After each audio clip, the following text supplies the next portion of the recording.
Welcome back to Sports by GSMC Podcast Network. Today is Monday, September 16th. I am your host, Jeremy Lapidus, and before we get into our segment 4, we have some breaking news. Breaking news coming out of the NFL. Another receiver from the Rams is going on to IR. Cooper Kupp joins Puka Nacua on the IR as the Rams team is falling apart. Both of their top two receivers, half of their offensive line, their defense is going down. Matthew Stafford gets hurt. This is not the injury bug. The injury monster is after the Rams. They just have the worst injury luck. Now Demarcus Robinson, number one receiver, maybe Tutu Atwell. We'll talk a little bit more about it, see who can step up tomorrow. But breaking news, the Rams send Cooper Kupp to the IR after he had such a promising start to his season, and he left early, right at about halftime in that game against the Cardinals this week. In this segment, though, we are going to talk a little bit about rookies. Maybe a rookie receiver from the Rams can step up. But we're going to take a look at the rookie report. We had a bunch of really good weeks from rookie receivers. Marvin Harrison Jr. stepping out of the shadows, going 4 for 130 and 2 touchdowns. Malik Neighbors, his first ever 100-yard game, and more as Jaden Daniels gets his first win. We'll talk about the good, we'll talk about the bad as well. But before we get into that, remember, if you would like to be an even bigger part of the show than you already are, all you need to do is go to gsmcpodcast.net. Or if you are on YouTube, you can use that super chat feature. If you do either of those two things, a message should pop up on the bottom of the screen for you, me, and everybody else around the world to see. If you do have a burning question about sports, anything at all that you would like to ask, go and throw that in the comments. Throw it in the chat. I will get to it as soon as I possibly can. I appreciate everybody so much for sticking around, talking some sports with me here on a beautiful Monday, September 16th. But like I was saying, in this segment here, we are going to get into the NFL rookie check-in, the NFL rookie report, and we're going to start off with the wide receivers because the wide receivers have been going off. Brian Thomas Jr. of the Jaguars scored another touchdown this week. He only had 2 catches, but he was incredibly effective for a Jaguars offense that's been very anemic to start off the season. But the top two rookie receivers really stood out. In Washington, we had a rookie-on-rookie battle. Malik Neighbors goes over 100 yards for the first time in his career, catches his first career touchdown, was cooking Washington's admittedly awful secondary. Completely, no one could guard him. He did drop a pass that maybe would have sealed the game. The Giants didn't have a kicker, so not sure if that actually would have sealed the game for the Giants. But 4th down, has a ball on the sideline, goes through his hands. The Commanders go down the field and kick the game-winning field goal. Shout out to Austin Siebert real quick. 7 field goals in a game. That's kind of crazy. The record's 8. We've been really close the last couple weeks. 2 6 field goal performances and a 7 field goal performance in the first 2 weeks. It's kind of insane.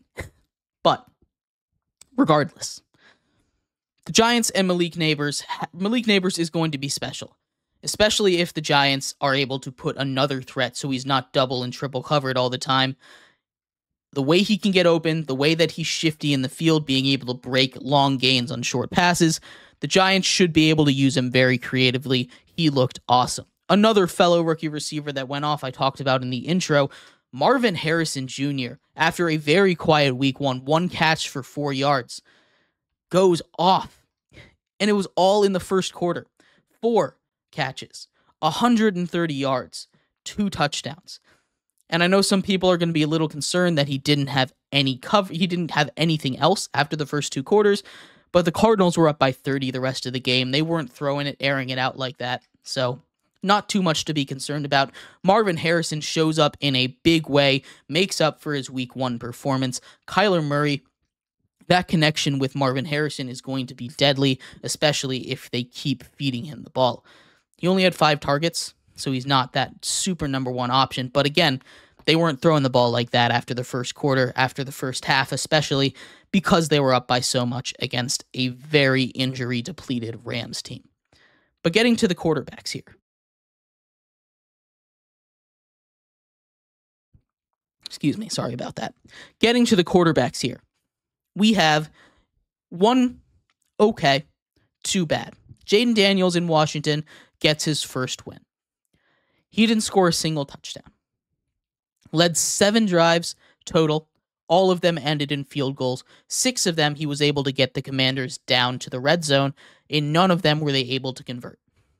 Jaden Daniels needs to be able to punch in the touchdowns, especially against a Giants defense that isn't particularly impressive. Now, it's not an awful defense. I will say that.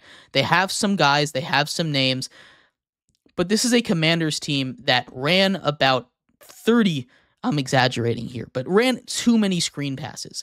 Lots of quick game stuff, and especially against a Giants defense that is very good at getting to players and gang tackling them. That's not going to work. They need to be able to push the ball downfield. And the rare occasions that they were trying to push the ball downfield, the offensive line was not holding up enough against a very good Giants pass rush. They need to be able to develop stuff downfield, especially with their top receiver, Terry McLaurin. He was unable to get anything longer than 5 yards all game.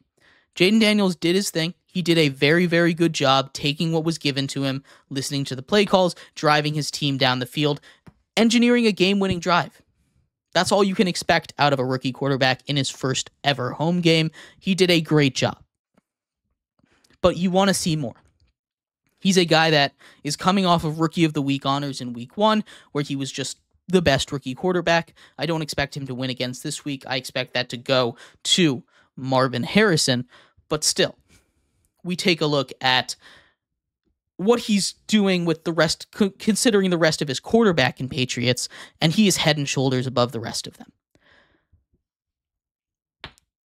For example, Bo Nix. Bo Nix is a guy that in preseason looked like one of the rising stars in football. He was able to complete almost all of his passes. He had a great completion percentage. The issue was, and still is, he has no idea, and the Broncos have no idea how to move the ball downfield. On throws that are longer than 5 yards in the air, he has the worst completion percentage in the NFL. He believe he's 11 for 36 with 4 interceptions. 4 interceptions in his first 2 games. And it's not like the receivers are trash. You have Cortland Sutton, who's a very good jump ball receiver. You have a lot of options, even for the dump down game, which is all that Bryce Young all that Bo Nix has been able to do effectively, which is not able to lead an offense. We saw what happened against Seattle, not very effective, scored a touchdown in garbage time with his legs.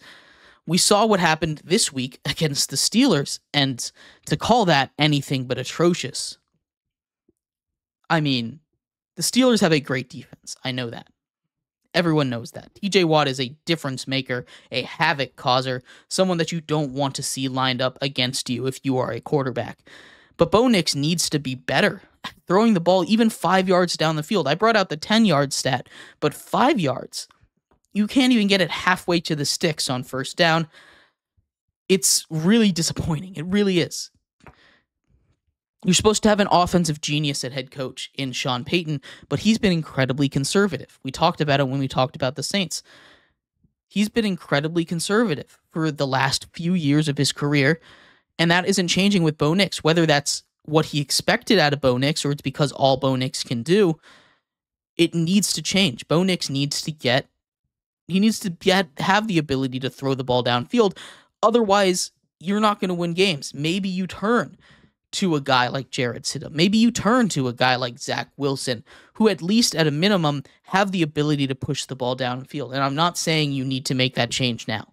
I'm just saying there is a line where if your quarterback is not able to throw it 10 yards down the field, if your quarterback is not able to throw it 5 yards down the field, you might as well line up in Wildcat every single play.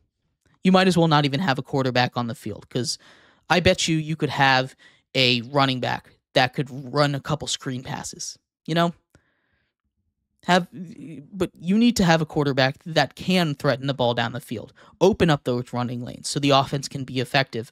And until that happens, the Broncos are going to continue to look like one of the worst offenses in the league. Bo Nix is not fixing that. And then the number 1 overall pick, Caleb Williams. Caleb Williams has not looked great. He came out when he was drafted, texted the new punter out of Iowa, hey, you're not going to have to punt that much. He's punted for 200 yards more than the Bears' offense have gained. Caleb Williams, and it's not his fault. I'm not saying it is. Caleb Williams looked okay last night when he was able to get the ball out quick, like Jaden Daniels was doing all game. He was incredibly efficient, but it was all screen passes. It was all short passes, all first reads, all quick time passes. When he held the ball for any longer than like 2.5 seconds, that Bears offensive line was unable to help him, was unable to protect him for any kind of acceptable amount of time. That Bears offense was unable to hold back a Houston pass rush that, while it is very good, is nothing like some of these teams that they're going to play soon, is nothing like the Rams pass rush even, is nothing like the Lions pass rush. Aiden Hutchinson's with five sacks in just one game against the Bucs. A much better offensive line. You have to play them twice. This is going to be a tough year for Caleb Williams, and we saw his escapability. He was, even in vain, able to escape 4 out of 5 pass rushers a lot of the time. It's dangerous, though. He loses a lot of yards on those sacks. He gets in troubles. That's where he threw his interceptions against the blitz. He needs to be able to get that lookout, get better against the blitz. This Bears defense is doing everything they can to win these games. Everything. That Bears defense is awesome. They held a very good Texans offense to 19 points, turned them over in the red zone, kept the Bears in this game even when their offense was unable to move the ball point blank, period. If the Bears want to be a good team, if they want to not ruin another great defense like they did when Mitch Trubisky was here, they need to fix that offensive line, and they need to do it quickly because Caleb Williams is going to develop bad habits with the football if he's continuously rushed this much, this quickly. Now, he looks fine under pressure. I'm not saying he's bad. I'm not saying he's been bad. He's been okay. But that offensive line, especially the interior offensive line, is unacceptable the way that they've been playing, and Caleb Williams is going to start to develop bad habits with them. And that's not going to be good for the future of the Bears. We'll see what happens, because Justin Fields is winning games now behind a competent offensive line. Not that he's doing that much, but they're winning games at a minimum. Not even putting up 20 points, but games are being won. We'll see what happens, though. Let me know what you think of these rookies. Who's in charge of the offensive rookie of the year right now? I think it's Jaden Daniels.